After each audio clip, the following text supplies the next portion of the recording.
우리 옆에 계신 분하고 함께 인사 나누겠습니다. 사랑하고 축복합니다. 사랑하고 축복합니다. 네, 한 번 더 인사하겠습니다. 오늘도 은혜 받는 예배 되십시오. 오늘도 은혜 받는 예배 되십시오. 예, 오늘 말씀의 제목은 기회만 찾으려고 하다 보면이라고 하는 제목입니다. 우리가 성경을 통해서 배울 수 있는 여러 가지 귀한 교훈들이 있지만 그 중에 한 가지가 저로서는 이 관계의 신비라고 할 수 있다고 저는 믿습니다. 존재하는 모든 것들, 그 모든 것들이 다 이렇게든 저렇게든 관련이 되어 있다. 그래서 서로 영향을 주고받으면서 긴밀하게 연결이 되어 있다라고 하는 것을 뜻하는 이 관계라고 하는 것은 아무리 생각을 해봐도 참 신비합니다.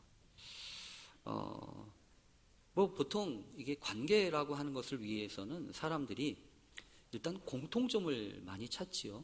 그래서 어떤 관계를 위해서는 그냥 이렇게 통성명을 하든지 뭘 하든지 이야기할 때 보면 그래도 좀 친밀해지고 조금 가까워지려면 고향이 어디냐부터 시작해가지고 당신의 나이는 어떻게 되고 또 어디서 공부를 했으며 또 무슨 일을 하는 사람인지 이렇게 물어서 이렇게 조금이라도 이렇게 부딪히고 이렇게 같이 이렇게 공통으로 할 수 있는 것들을 이렇게 찾아가는 것을 이렇게 보게 됩니다.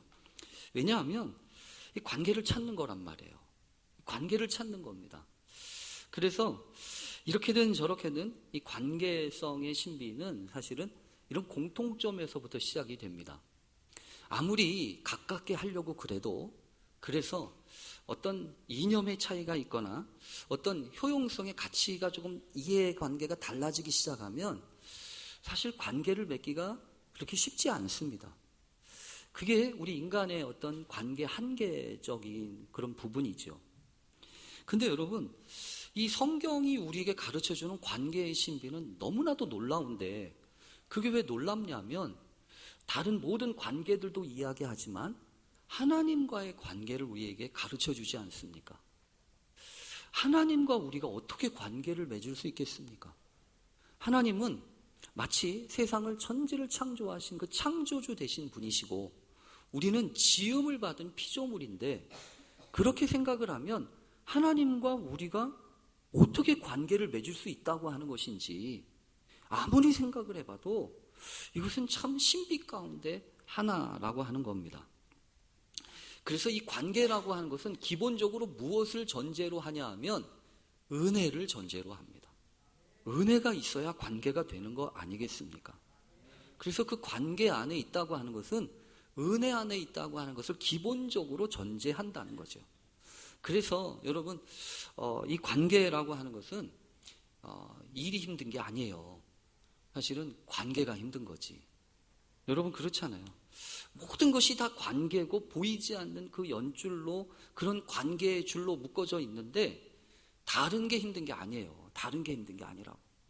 일은 조금 힘들고 어려워도 이 악물고 조금 힘쓰면 됩니다. 그런데 이 관계가 어려워지면 참 가시방석 같고 또 얼굴 본다는 것 자체가 그렇게 쉽지 않지 않습니까? 그리고 관계가 좋으면 다 괜찮아요. 참 이상합니다. 관계가 괜찮으면 다 좋습니다. 그런데 일단 관계가 틀어지잖아요. 그러면 참 이상해요. 그 전에 좋았던 것까지 다 나빠져요. 그래서 보기 싫습니다. 더 이상 만나기 싫고 그래서 관계가 중요해요. 참 이 관계를 소중하게 여기고 이 관계 안에 하나님이 우리에게 이 관계를 통해서 부어주시려고 하는 은혜가 있음을 기억하면서 그 관계를 소중히 여기고 그 관계의 은총을 누려야 합니다. 그런데 우리가 여러분 착각하는 게 있습니다. 관계라고 하는 말과 함께 비슷한 단어인가 하나 있는데 그거는 관리라고 하는 겁니다. 그래서 이렇게 잘 보면 관리를 하는 것을 가지고 관계를 잘하고 있다고 생각을 하는 경우가 많습니다. 근데 여러분 관리하고 관계는 다른 말입니다. 관리는 여러분 통장 관리할 수 있죠. 그렇죠? 통장을 관리하는 겁니다. 또 건강을 관리하는 겁니다. 건강을 관리할 수 있죠. 그리고 뭐 이렇게 저렇게 인간관계 가운데서 이렇게 저렇게 인맥을 관리할 수 있습니다. 그런데 관리를 잘하는 것이 관계를 잘한다고 우리가 착각을 한다는 거예요. 왜냐하면 여러분, 관리가 잘 되어지면, 건물도 잘 관리가 되면 아무 일 없잖아요. 건물에 어떤 문제가 생기면 관리가 잘못된 거 아닙니까? 근데 이렇게 잘 관리를 잘하면 별다른 문제가 없기 때문에 특별한 문제가 없는 것처럼 비추어지는데, 그래서 관리를 잘하면 관계를 잘한다고 생각을 해요.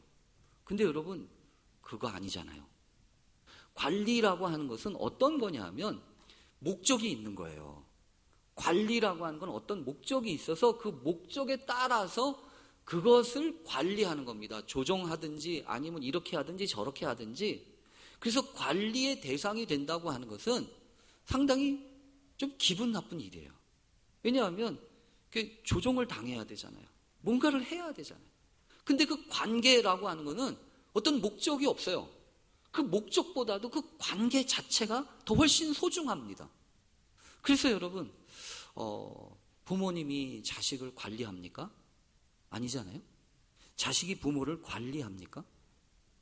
만약에 자식이 부모를 관리한다면 이 부모님이 대단히 죄송한데 효용 가치가 없게 보여지고, 그리고 여러 가지 어려움이 있어서 힘들면 여러분 어떻게 합니까? 그 관계 끊는 거예요. 관계 끊는 거라고. 자식도 마찬가지입니다. 쓸만하면 관리하는 건데 관리가 잘 안 되면요, 내팽개치는 거 아니에요? 그러니까 관리라고 하는 거하고 관계라고 하는 거는 달라요. 관리라고 하는 거, 관계라고 하는 건 다릅니다. 관리는 어떤 목적을 가지고 그것을 대상으로 만들어서 그것을 이렇게 저렇게 조작하는 것을 관리라고 하는 거고, 관계는 그런 게 아니라는 거예요. 근데 여러분, 성경에 보면 관계에 아주 치명적인 게 하나 있습니다. 관계에 치명적인 게 있는데 그게 뭐냐 하면 죄예요. 여러분 보면 성경에 이 관계가 친밀하고 잘 좋다가도 죄라고 하는 것이 들어와 가지고 작동을 하잖아요. 그러면 관계가 힘들어져요. 하나님과의 관계에 있어서도요, 죄가 우리 마음 가운데 들어오기 시작을 하면 하나님을 피하게 되잖아요. 그러니까 죄라고 하는 것은 관계를 단절시키는 겁니다. 관계를 단절시키는 거예요. 그래서 그 관계를 회복하고 그 관계를 통해서 흘려주시는 그 은혜의 관계 속에 들어갈 때 우리가 은혜를 누리는 거지. 그래서 여러분, 다른 게 아닙니다. 믿음이라고 하는 것을 이렇게 설명할 수 있어요. 믿음은 관계를 맺는 능력입니다. 믿음이라고 하는 것은 다른 게 아니에요. 하나님과 내가 관계가 있다고 선포하는 겁니다. 여러분 그렇잖아요. 내가 믿음이 있어요.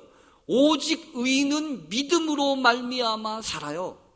그 믿음으로 말미암아 산다고 하는 것은 뭐냐 하면 하나님과 내가 관계가 있고 그 관계 가운데 머물겠다고 작정하는 겁니다. 어저께 한 청년하고 결혼에 대한 이야기를 좀 하면서 이런저런 이야기를 했습니다. 여기 청년들이 있으니까 청년들한테도 그런 얘기를 제가 꼭 드리고 싶습니다. 제가 결혼하는 친구들한테 꼭 물어봅니다. 뭘 물어보냐 하면 왜 결혼하냐 도대체 결혼을 왜 하려고 그러니?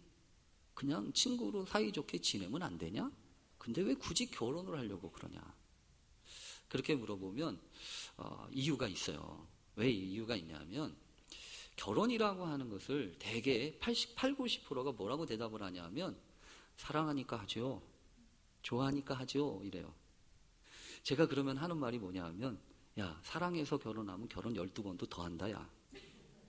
왜냐하면 이 사람도 사랑하고 저 사람도 사랑하잖아요. 지난번에도 사랑했고 여기도 사랑하고. 그리고 심지어 여러분 저는 그런 사람들 봤습니다. 사랑하니까 우리 헤어져요. 제가 그런 소리 들었거든요. 저도 그렇게 얘기했던 적이 있고요. 사랑하니까 더 힘들게 하고 더 아프게 하고 그러지 않고 그냥 이쯤에서 헤어져. 그러니까 이 사랑이라고 하는 것도 여러분 관계라고 하는 거에 있어서 상당히 필요한 일이긴 하지만 여러분 무슨 얘기를 하고 싶은 거냐면 이거예요. 관계라고 하는 것이 사람과 사람이 만나서 관계하는 거라고 하면 그 관계가 틀어지면 그만두면 땡이에요. 그러니까 이렇게 얘기할 수 있죠. 내가 사랑하니까 또 결혼하는 거고, 내가 이제 사랑하지 않으니까 이혼하는 거예요. 얼마든지 그게 가능해요. 그런데 여러분, 그 관계 속에는 뭐가 없어요? 하나님이 안 계시잖아요. 하나님이 안 계시잖아요. 나밖에 없는 거고 너밖에 없는 거잖아요. 그래서 제가 그렇게 얘기해요. 야, 결혼이라고 하는 거는 한 사람을 한 사람과 만나게 하시는 하나님의 섭리가 있고 뜻이 있기 때문인 거야. 그래서 성경에 보면 하나님이 짝지어 주신 것을 사람이 나누지 못할지니라 이렇게 얘기하는 거 아닙니까? 그래서 관계의 가장 중심이 중요한 게 있다고 한다면 그건 하나님이에요. 만약에 그 하나님이 빠진다고 한다면 그 관계는 인간적인 관계밖에 안 된다는 겁니다. 그래서 여러분 조심하셔야 됩니다. 뭘 조심하셔야 되냐면 교회 공동체의 관계가 어디 수준인지를 잘 보셔야 돼요. 교회 공동체 안에서 가까운 사람들끼리 밥도 먹을 수 있습니다. 만나서 이야기할 수도 있습니다. 그런데 여러분, 그 안에 하나님이 안 계셔 보세요. 하나님이 안 계시다고 한다면 그것은 세상에서 만나는 거하고 하등에 다를 바가 없다는 거예요. 그래서 여러분, 우리가 이 교회 안에서 만나는 모든 관계들, 특별히 신앙의 관계들 가운데는 반드시 존재해야 될 게 있습니다. 하나님이 계시다는 거예요. 어떻게든지 그 하나님이 우리 가운데 계셔서 우리의 만남과 우리의 모임과 우리의 사귐을 이끌어 가신다고 하는 것을 인정해야 한다는 겁니다. 여러분, 상관이 있다고 하는 게 믿음이라고 그랬잖아요. 마귀가 하는 소리는 그래서 정반대입니다. 거라사 지방에 예수님이 가셨을 때 군대 귀신이 들렸던 그 귀신 들린 사람한테 예수님이 나오라고 그러지 않습니까? 그때 그 귀신 들린 그 귀신이 하는 소리가 있잖아요. 뭐라고 하냐면 하나님의 아들이여 우리가 당신과 무슨 상관이 있나이까 이렇게 얘기하죠. 마귀가 하는 말은 당신하고 나하고 무슨 상관이 있냐는 거예요. 여러분 그거 조심해야 합니다. 당신하고 나하고 무슨 상관이 있어? 이 얘기는 무슨 언어냐 하면 마귀적인 언어예요. 이 말은 마귀적인 언어라고요. 왜 상관이 없어요? 당신하고 나하고 왜 상관이 없냐고요. 여러분 하나님의 은혜 안에서는요 모든 것이 관계되어 있어요. 그래서 그 섭리의 은총 관계의 신비를 믿는 사람은 반드시 고백합니다. 뭘 고백하냐 하면 때로는 시련이 와도 때로는 고난이 와도 야, 이 안에 하나님의 섭리가 있고 하나님의 뜻이 있지. 여러분 그래요. 잠깐 시련과 고난과 어려움이 온다고 그래서 하나님이 날 버리셨어. 이게 아니잖아요. 믿음으로 산 사람들을 다 보십시오. 그 사람들에게서 공통적으로 나타나는 것이 있습니다.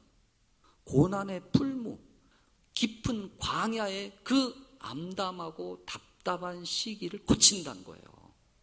오히려 그 광야와 그 고난의 풀무를 거치면서 믿음의 사람들은 더욱 정결해집니다. 더욱 순결해집니다. 요셉과 같은 사람을 기억하십니까? 요셉은 참 능력이 있던 사람이에요. 근데 어디가 꽝이냐 하면 관계가 꽝이에요. 관계가. 그래서 이 관계가 꽝이니까 형들이 잘못하는 것을 냅다 고자질하지 않습니까? 그리고 지가 잘났다고 형들한테 내가 어젯밤에 무슨 꿈 꿨는지 알아? 이러면서 자기 자랑하잖아요. 그러니까 형들이 꼴사 나와가지고 결심을 하는데 무슨 결심을 합니까? 저놈의 자식 네 말대로 되는지 보자 이러고서 날 잡아가지고 얘를 죽이려고 하잖아요. 그래서 결국은 죽이기에 아깝다, 죽일 수가 없으니까 애굽으로 팔아버리지 않습니까? 그래서 이제 관계를 끄는 거예요. 관계를 끄는 거라고요. 그렇게 해서 내동쟁이 쳐집니다. 요셉이 애굽에 여러분 꽃가옷 입고 있다가 작업복 입고 일을 해야 됐을 테니 얼마나 힘들었겠어요. 근데 하나님이 그 과정을 통해서 요셉을 다루세요. 요셉을 어떻게 다루시냐면 다른 걸 다루시는 게 아니라 관계를 잘 맺는 법을 다루십니다. 그래서 더 이상 자기 자랑 안 해요. 자기밖에 모르던 이 사람이 남을 살피기 시작을 해요. 그래서 자기가 감옥에 있으면서도 옆에 사람, 그 감옥에 들어와 있는 사람 중에 얼굴이 아픈 사람, 힘든 사람을 이렇게 보면서 오늘 혹시 무슨 일이 있으세요? 이렇게 얘기합니다. 그러면서 마음 가운데 시야가 열리기 시작해요. 하나님이 맺게 해주시는 관계의 신비가 얼마나 놀라운지를 보면서 하나님 앞에 자신을 맡깁니다. 그러면서 자신의 독이 다 빠져요. 관계를 잘 맺는 사람은 어떤 사람이냐면 자신이 가지고 있는 상처로 인한 독, 분노의 독, 원한의 독, 아쉬움과 서러움의 독, 이것들이 빠져야 좋은 관계를 맺는다고. 결국 요셉이 그러지 않습니까? 요셉이 형들을 용서하면서 형들은 나를 악하게 대했지만 하나님은 그것까지도 선하게 사용하셨다고. 여러분, 관계가 그런 거예요. 관계는요, 우리가 생각하는 것보다 훨씬 하나님의 방법과 하나님의 가운데 우리가 놓여지게 될 때 우리도 알지 못하는 놀라운 사실, 그것들을 보게 됩니다. 그래서 여러분, 관계에 있어서만큼은 조심해야 합니다. 사람을 함부로 판단하면 안 됩니다. 그 사람이 어떤 사람인지 우리는 다 몰라요. 우리가 알고 있는 것은 아주 일부분입니다. 그리고 지금 끝났다고 다 끝난 거 아닙니다. 왜냐하면 얼마든지 하나님은 바꾸실 수 있습니다. 우리가 생각하는 것보다 훨씬 다른 방법으로 하나님은 마지막 결론을 맺으실 때가 훨씬 많다고 하는 것을 기억해야 합니다. 관계의 문제에 있어서는 겸손할 수밖에 없습니다. 아무리 세상에서는 여지가 없는 사람들이라고 할지라도 하나님은 우리의 생각과 판단과는 다르게 하실 수 있음을 우리가 인정해야 합니다. 오늘 본문은, 여러분과 나누려고 하는 오늘 본문은 조금 어려운 본문입니다. 가룟 유다에 대한 본문입니다. 가룟 유다라고 하는 사람은 예수님의 12제자 중에 한 사람이었습니다. 특별히 12제자 중에 한 사람이었을 뿐만 아니라 예수님이 그 제자에게 돈 지갑을 맡기지 않습니까? 여러분이라면 어떤 모임에서 돈을 누구한테 맡기겠습니까? 또릿또릿한 사람한테 맡기지 않겠어요? 해픈 사람한테, 정신없는 사람한테 그 돈 지갑을 맡겼다가는 거덜나잖아요. 그러니까 대개 그 모임 중에서 돈 지갑을 맡은 사람은 어떤 사람이냐면 계산이 좀 확실하고 잘 관리할 줄 아는 사람이에요. 관리를 잘하는 사람이란 말이에요. 그러니까 신임도 있고 능력도 있고 나름대로 이 가룟 유다라고 하는 사람은 예수님의 제자 가운데 많고 많은 사람 중에서 뽑은 사람이었으니까 얼마나 특별한 사람이겠어요. 근데 여러분, 오늘 성경에 보면 이 사람이 예수를 대제사장 그 사람들에게 팔아먹고 있습니다. 여러분, 오늘 본문을 보면서 아니 어떻게 이런 일이 있을 수 있나, 도대체 무슨 일이 벌어지고 있는 건가에 대해서 우리가 주목하지 않을 수가 없습니다.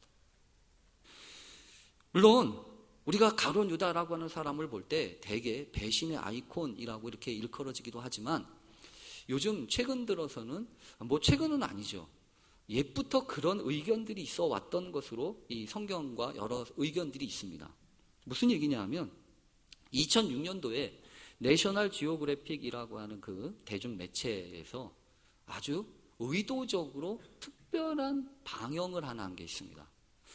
부활절의 즈음에서 하나를 대대적으로 보도를 했는데 무슨 보도를 했냐면 유다 복음서를 우리가 찾았다라고 이야기하면서 발표하고 보도하기 시작을 했습니다. 그 유다 복음서가 어떤 복음서냐면 가룟 유다의 복음서입니다. 실제로 지금도 이 내셔널 지오그래픽 사이트에 가면 러스트 가스펠이라고 해가지고 잃어버린 복음을 우리가 찾았다라고 이야기를 하면서 그 예전에 파피루스 흔적에다가 놓았던 그것들을 다 이렇게 조각조각 낸 것을 붙여가지고 그것을 해석해가지고 그 원문을 올려놓았습니다. 그러면서 유다 복음서라고 이야기를 한 거예요. 근데 그 유다 복음서의 내용이 뭐냐 하면 이런 내용입니다. 아니, 유다라고 하는 사람을 잘 생각을 해보니까 유다가 꼭 필요한 사람이었다는 거예요. 왜 그러냐 하면 예수님이 십자가를 지시기 위해서는 뭐 해야 되는 거죠? 누군가 예수님을 십자가에 지게 해야 되는 거 아니에요. 누군가 예수를 이방인들에게 팔아 넘겨야 되는 거 아니에요. 그러니까 예수님이 십자가를 지는 데 있어서 아주 혁혁한 공을 세운 사람이 누구냐? 가룟 유다라는 거예요. 가룟 유다가 비록 예수를 팔았지만 그 하나님의 큰 섭리 가운데에서 꼭 해야 되는 악한 그 행적을, 악한 역할을 한 것뿐이지, 가룟 유다가 무슨 잘못이 있냐? 가룟 유다도 꼭 필요한 일을 한 거 아니냐? 여러분, 그렇게 이야기를 하고 있는 거예요. 여러분 생각은 어떠세요? 그럴듯해 보이지 않아요? 만약에 가룟 유다가 예수님을 팔지 않았더라면 예수님은 십자가에 질 수 없는 거 아니에요. 그러니까 예수님을 판 가룟 유다가 잘한 거잖아요. 필요한 일 한 거 아니에요. 근데 뭘 잘못했다고 그렇게 이야기를 하냔 말이에요. 여러분, 그게 요즘에 나오는 가룟 유다의 딜레마라고 일컬어지는 말이에요. 근데 사실은 이런 이야기가 여러분 중요한 의미가 있어요. 왜 중요하냐면 하나님이 정하신 모든 이 세상의 원리, 이것을 장로교인들은 예정이라고 많이 얘기합니다. 하나님이 정하신 섭리가 있다는 거죠. 하나님이 이미 다 짜놓으신 각본이 있다는 거예요. 근데 그 각본에서 어떤 사람은 선한 역할을 하고 어떤 사람은 악한 역할을 할 뿐인데 뭘 그게 대단히 그게 나쁜 일이냐, 이렇게 이야기하는 거라는 거죠. 여러분, 그런 점에서 보면 가룟 유다는 상당히 오늘날 우리 시대의 난점이에요. 어떻게 그럴 수 있을까? 물론 성경을 공부하다 보면 이런 비슷한 얘기를 누구에게서도 하냐 하면 바로 왕한테도 얘기합니다. 바로 왕이 출애굽할 때 이스라엘 백성들을 못 가게 막 잡았잖아요. 근데 성경에 보면 그런 표현이 있거든요. 하나님이 바로의 마음을 강팍하게 했다고 그래요. 그러니까 하나님이 다 정하신 거예요. 하나님이 하시는 거예요. 근데 어떤 사람의 마음은 부드럽게도 하시고 어떤 사람은 딱딱하게도 하셔서 바로가 일부러 그랬겠냐, 하나님이 막 강팍하게 하시니까 그 얘기 이면에는 뭐가 있냐면 바로가 무슨 잘못이 있냐는 거예요. 하나님이 나쁘지. 여러분, 하나님의 이 전체적인 주권과 그 안에 살아가는 개개인의 결단과 결심은 어떤 관계인가요? 그게 오늘 주제예요. 상당히 어렵죠. 근데 여러분, 우리가 분명히 기억할 게 있어요. 우선 유다 복음서라고 일컬어지는 그 복음서는 유다 복음서가 아닐 수 있습니다. AD 4세기에 발견됐는데 이거는 다분히 영지주의적인 그런 배경하에서 많은 그 연구하는 학자들마다 아예 결론으로 내려져 있습니다. 이건 유다의 복음서가 아니라 유다를 위한 변명하는 서다. 그렇게 이야기해요. 유다를 위한 변명하는 서. 그리고 그 유다 복음서라고 하는 것은 아무리 다 짜지고 봐도 여러분, 일반적으로 사복음서에서 전파되어지는 말씀과는 사뭇 다릅니다. 어떤 일련의 큰 줄기가 있어서 하나님의 말씀과 하나님의 섭리와 그 뜻의 방향을 알아야 되는데 아주 짧은 그 시간에 국한된, 그래서 예수님과 가룟 유다가 밀담을 나눴는데 그 밀담의 내용이 이렇더라 라고 하는 얘기 정도로만 있다는 거죠. 십자가도 없고요, 부활도 없어요. 그냥 오로지 예수와 가룟 유다가 나눴다는 그 비밀스러운 대화만 있는 거예요. 그러니까 그 분량도 대개 A4 용지 4장 정도 분량이에요. 그러니까 마태복음, 마가복음, 누가복음, 요한복음, 아무리 작은 마가복음도 16장 아닙니까? 이 유다복음서는 다 긁어 모아봐야 4장 정도밖에 안 되는 거예요. 근데 그거 가지고 어떻게 복음이라고 이야기할 수 있냐 이거예요. 여러분, 근데 그거보다 더 훨씬 중요한 게 있어요. 오늘 우리가 관심 가져야 될 거는 도대체 유다가 어떻게 해서 이렇게 됐냐는 거죠. 여러분, 성경을 보면 오늘 분명히 이야기할 수 있는 게 있어요. 뭐냐 하면 오늘 성경 제가 읽어볼게요. 그때에 12 중에 하나인 가룟 유다라 하는 자가 대제사장들에게 가서 말하되, 여러분, 가룟 유다는 가룟 유다가 억지로 대제사장을 찾아간 게 아닙니다. 가룟 유다는 자기 생각과 자기 판단과 자기 결심 가지고 자기 스스로 가룟 유다가 대제사장을 찾아간 겁니다. 마지못해서 억지로 찾아갈 수밖에 없어서가 찾아간 게 아니라는 거예요. 그리고 그뿐만이 아니라 그걸 어떻게 알 수 있냐 하면 이 부분 때문에 그래요. 내가 예수를 너희에게 넘겨주리니 얼마나 주려느냐. 여러분, 이게 뭐죠? 이렇게 이야기하는 것은 뭐예요? 거래라고요. 내가 이렇게 하면 당신은 나한테 뭘 주겠소? 흥정하는 거란 말이에요. 여러분, 이 말씀 속에서 우리가 무엇을 느낄 수 있습니까? 가룟 유다는 변화되지 않은 사람이에요. 예수님의 제자였어요. 예수님의 말씀을 들었어요. 예수님이 하시는 그 놀라운 이적과 예수님이 하시는 그 놀라운 비전의 말씀들, 천국의 복음들을 많이 들었고 보았고, 자기 스스로도 파송된 자로서 그 행사와 능력과 역사를 알았어요. 그런데 가룟 유다는 대단히 죄송하지만 바뀌지 않았어요. 뭐가 안 바뀌었다는 거예요? 지 생각이 안 바뀌었어요. 자기 가치관이 안 바뀌었다고요. 자기가 중요하게 생각하는 것, 자기가 소중하게 여기는 것, 그거를 바꾸지를 않았단 말이에요. 그러니까 여러분, 가룟 유다는 이런 사람입니다. 하나님의 말씀을 들으면서도 그 들은 말씀에 따라서 자신의 삶의 가치관을 바꾸거나 자신의 생각을 바꾸는 사람이 아니라 자신이 생각하고 자신이 의지하고 자신이 판단하는 것에 따라서 필요한 말씀만 쏙쏙 뽑은 사람이에요. 취사 선택하는 사람이란 얘기죠. 그러니까 결국 이 가룟 유다는 여러분 어떤 사람입니까? 자신의 방식대로, 자신의 생각과 자신의 목적대로 움직이는 사람이라고요. 여러분, 이게 제일 위험한 거예요. 신앙생활을 하면서도 예수의 이름으로 주님 앞에 예배를 드리면서도 이 가룟 유다처럼 예수님의 12 제자 중에 한 사람이면서도 속으론 자신의 생각, 자신의 가치관, 자신의 목적, 자신의 이념, 이것이 중심이 되어 있는 사람. 그러면 얼마든지 이 사람은 예수를 이용하는 사람이 되는 거예요. 가룟 유다의 아픔은 그것입니다. 더군다나 오늘 성경을 보면 가룟 유다가 그러지 않습니까? 자기 방식대로 일을 처리하면서 흥정을 하고, 잘 보면 이 사람이요, 관계의 메커니즘을 아는 사람이에요.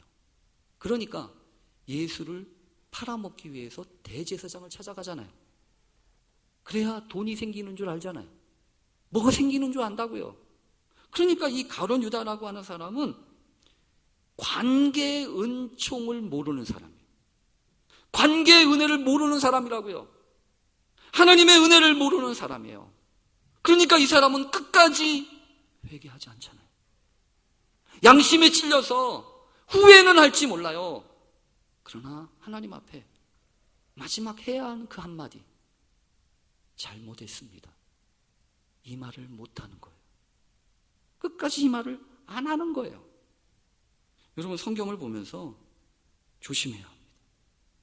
하나님을 믿으면서도 내 자신을 돌아볼 수 없고, 그래서 주님이 그런 말씀을 하셨는지 모르겠습니다. 아무든지 나를 따라오려거든 자기를 부인하고 자기 십자가를 지고 나를 따를 것이니라. 여러분, 성경에 보면 그래서 조심하셔야 됩니다. 뭐냐 하면 여러분의 생각과 여러분의 마음이 주님의 생각과 다를 때, 특별히 그것 때문에 내가 화가 나고 속상할 때, 지금 가룟 유다는요, 그 전에, 그래서 오늘 본문은 그렇게 시작합니다. 그때에 라고 시작합니다. 그때가 어떤 때인데요? 조금 전에 300데나리온에 되는 그 향유를 갖다 부었던 그 여인의 모습을 보고 화가 나서, 아니 어떻게 그렇게 쓰냐고, 그거 갖다가 팔아가지고 300데나리온 가지고 가난한 사람들 나누어주면 훨씬 좋았을 텐데 라고 이야기했던 사람이 누구예요? 가룟 유다예요.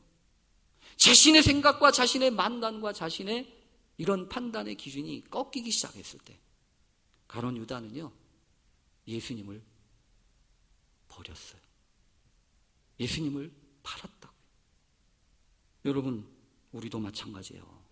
우리도 얼마든지 그럴 수 있어요. 성경에 보면 이런 표현이 있지 않습니까? 적절한 기회를 찾기 위해서 예수를 팔아먹고 난 다음에 가룟 유다가 기회를 찾아요. 여러분, 우리도 그렇죠. 특별히 청년들이 그런 마음의 아픔이 있을 때가 많아요. 뭐냐면 나한테 기회가 없어서, 나한테 기회만 오면 나도 성공할 수 있는데. 여러분, 그래서 여러 가지 기회를 찾지요. 근데 오늘 성경을 보면서 우리가 알게 되는 게 있어요.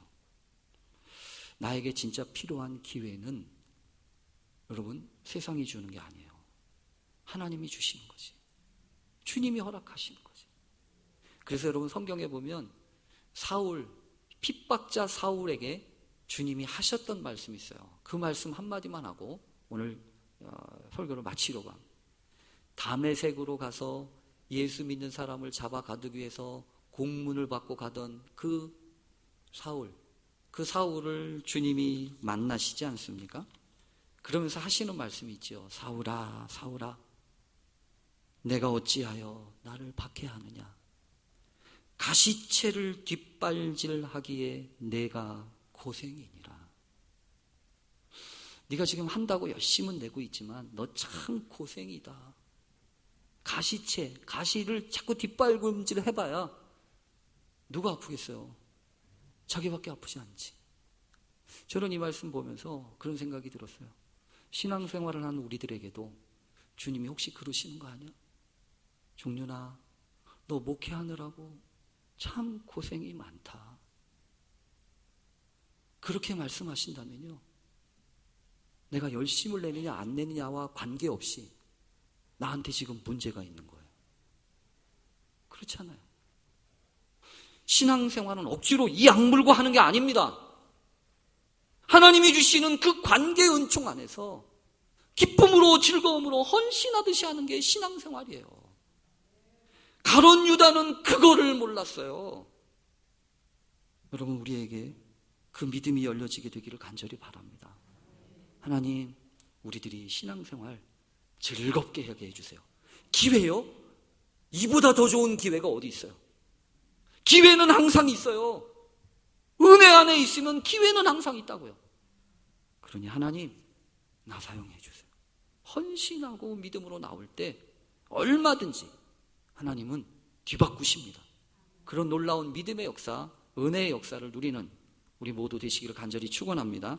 아멘. 기도하겠습니다. 하나님, 신앙생활을 하면서도 혹시라도 가룟 유다처럼 그렇게 되어가고 있는 것은 아닙니까? 말씀을 듣습니다. 예배를 드립니다. 또 하나님의 역사를 봅니다. 그러나 주님, 이 모든 것들 다 차치하고 내가 가진 이념과 내가 가진 생각과 내가 가진 판단, 그것을 위해서 하나님의 말씀을 쏙쏙 빼고 있는 것은 아닙니까? 주여, 불쌍히 여겨주시고 그 하나님의 말씀 앞에 녹아지는 심령이 되게 해 주시옵소서. 오늘도 이 시간 그 부르심이 감격스럽고 그 은혜가 놀라워서 하나님의 은혜가 헛되지 아니하여 내가 오늘 여기에 있습니다, 믿음으로 고백하는 그런 은혜가 있어지는 삶이 되게 해 주옵소서. 예수님의 이름으로 기도합니다. 아멘.